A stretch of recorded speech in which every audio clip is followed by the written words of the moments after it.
Where are we heading? We're going to the most recent purchase that I made on Fitch Street. So I just closed on this property last week. It's a newer raised bungalow. It's only about 10, 12 years old, which in the scheme of properties that we look at for investments is actually really new.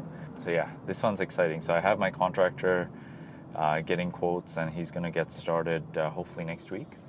We're going to start to split the units. We're going to have a 2-bedroom upstairs unit and a 1-bedroom downstairs unit. But it's in an area called Chippewa Park, which is considered one of the nicer parts of Welland. So I'm super excited about that one. I find this is the case with most realtors and business owners. We start comparing ourselves with who's like the best in the business, right? Like Gary Vaynerchuk is an example of someone who has a YouTube channel. He creates content on all these different platforms, but he literally has 14 full-time employees just running that for him. So he's spending probably about $400,000 or $500,000 a year simply on salaries for the people who are helping him run his social media. And then like every person who's getting started as like a real estate agent or a mortgage broker or some kind of sales business where you need to find clients, all of us are thinking, hey, we need to do the same thing, when the reality is like, wait a second, maybe you can't quite do the same thing, but you can always do something in your level, right? Like, so with our business, we're trying to make more videos, we're trying to create more content, but we're very realistic to know that, you know what, we can't afford to like go all out, but let's try to do it in the way that we can afford, right?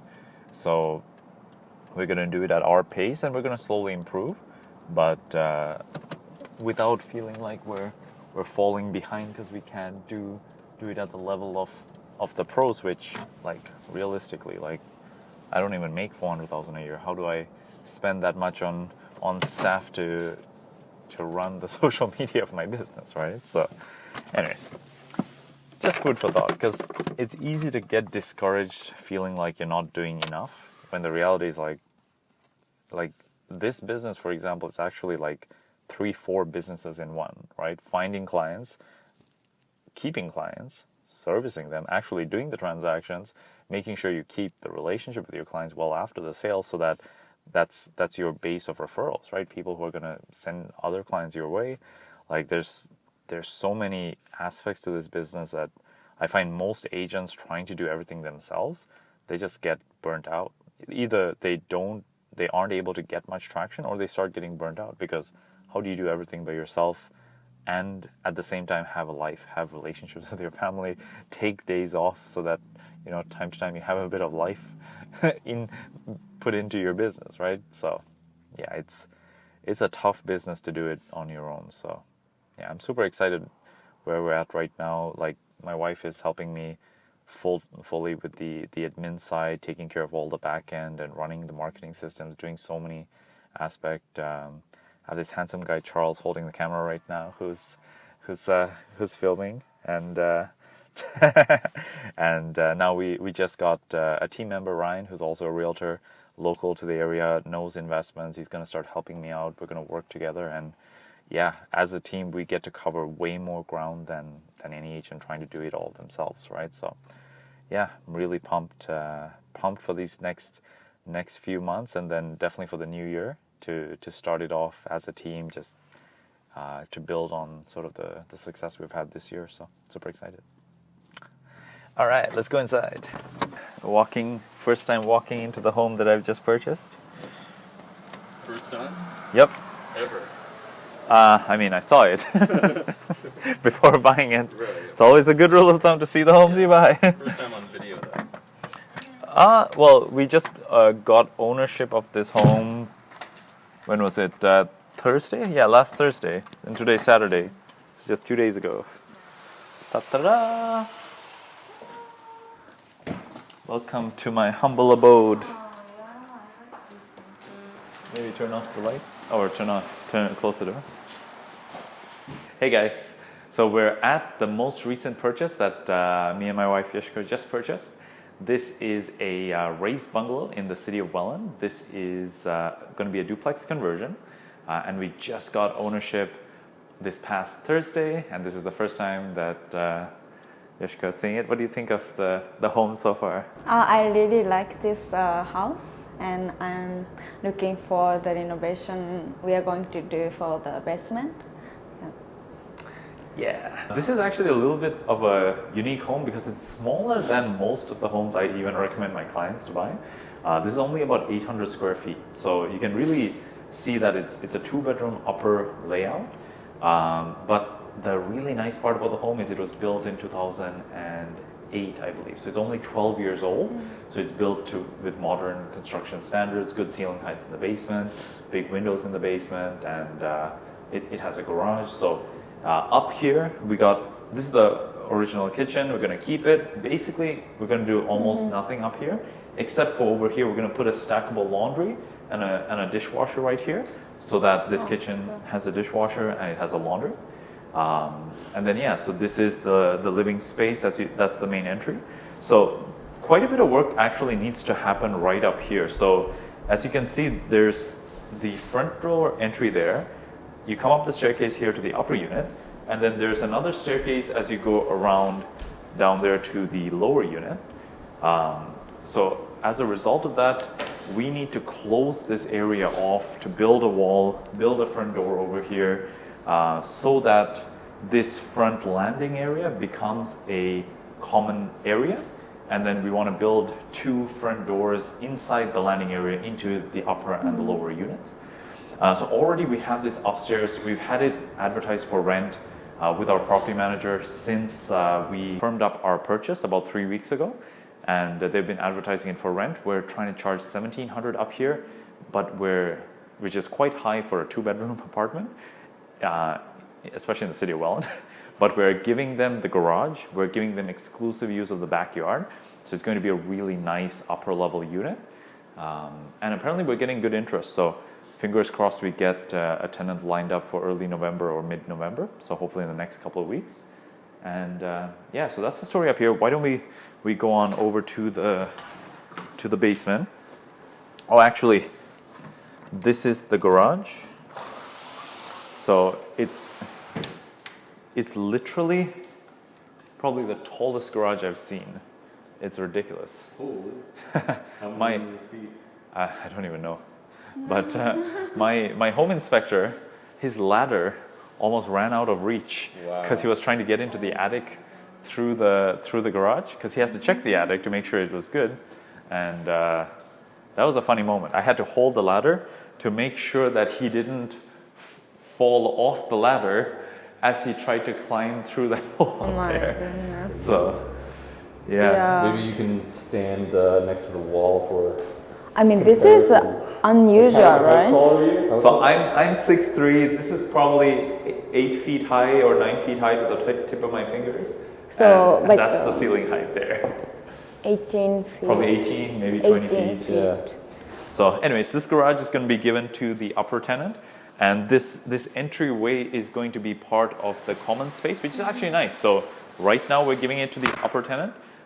Maybe in the future we may give it to the lower tenant, or if I become a car collector, I may just keep it myself and just rent out both units. I have a buddy that lives in Saskatchewan. He's a realtor as well, and he loves cars. And he literally buys rental properties with detached garages so that he can use the garages for himself, and he just rents out the house. So what's the plan for the basement?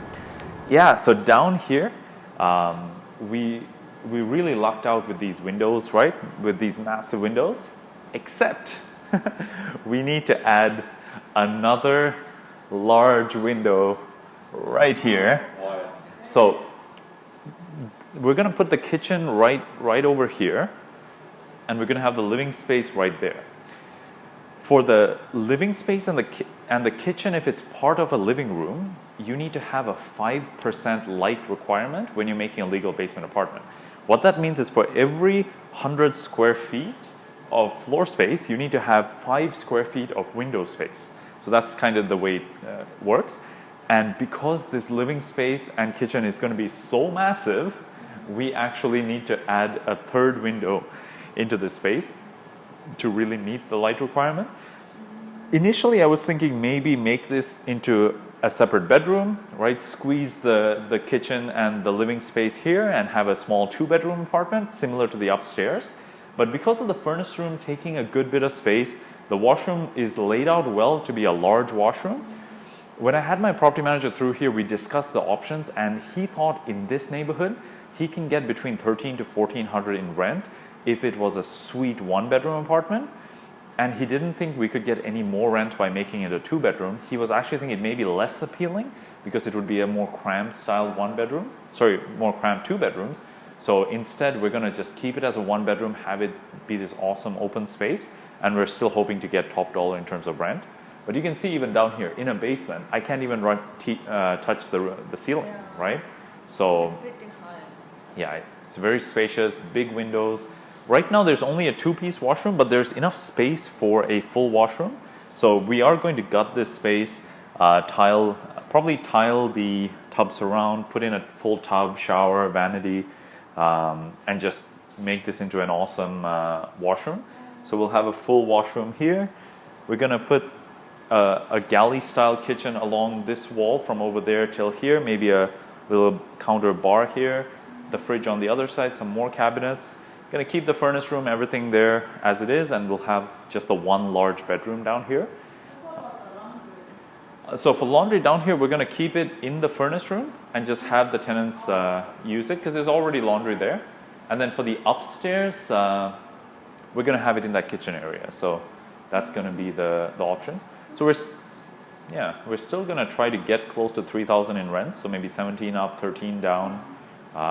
So the numbers still work out pretty well. And the city of Welland allows you to keep existing finished drywall. So typically in a legal duplex, you need to fire separate between the units, except in the city of Welland, if you have a finished basement, you can keep the existing ceiling, even if it's a 1/2-inch drywall. So that's the regular type of drywall. And I know for a fact this builder puts in soundproofing whenever he finishes the ceilings in the basement. So I already know there's some soundproofing in there. So I'm just going to leave it as it is. So there's already going to be a bit of soundproofing. And the existing drywall, the city's going to let me pass it. I'm going to have to put in interconnected smoke detectors, right? That's part of the legalizing requirements.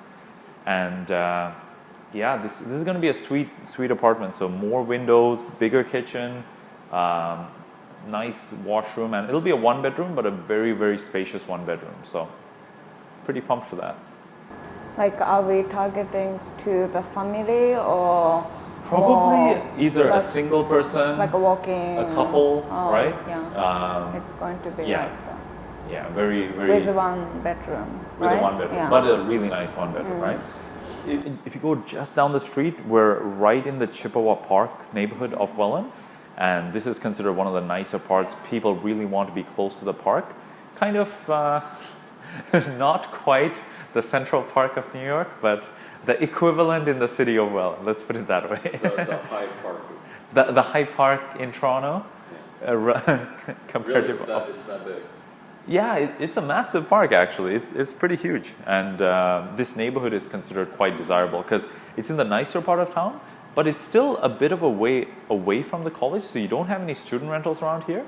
So it is a spot that's quite desirable. So our hope is that as a result, nice home, nice neighborhood, a little bit smaller, less bedrooms, but we're hoping it all evens out that we get a pretty good rent. So pretty pumped for this one. So our renovation budget down here is $36,000. We bought the place for $400,000. So we're hoping to stay within those numbers, be in it for about $436,000, get $3,000 in rent. Should be pretty good. And I have no idea at this point what the home is going to refinance for once it's done, just because it's a smaller property, but it's a newer property.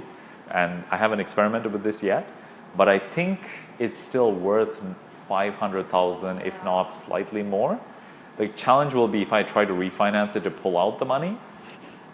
For sure, I'll be able to pull out my renovation money, but anything more than that is always a question mark. So we'll have to see, and maybe I'll film an update video once this project is done and rented out and refinanced. So Yeshko. So my wife Yeshko has a very strong opinion on the properties that we buy, and she clearly told me that the last one we bought doesn't meet our standard anymore. So tell us, what do you like about this house? I think I can clearly say that it's in a nice neighborhood. The house around looks really nice, and including this house, looks like more family friendly. Like appearance is really good, and even the inside comes with in a good shape. Yeah. Yeah, it's well finished, right? Fully finished Yeah. basement. Maybe we can check out this. This bedroom I over see there. this gigantic light shining in here. Yeah, we're gonna as part of the renovation, we're gonna get.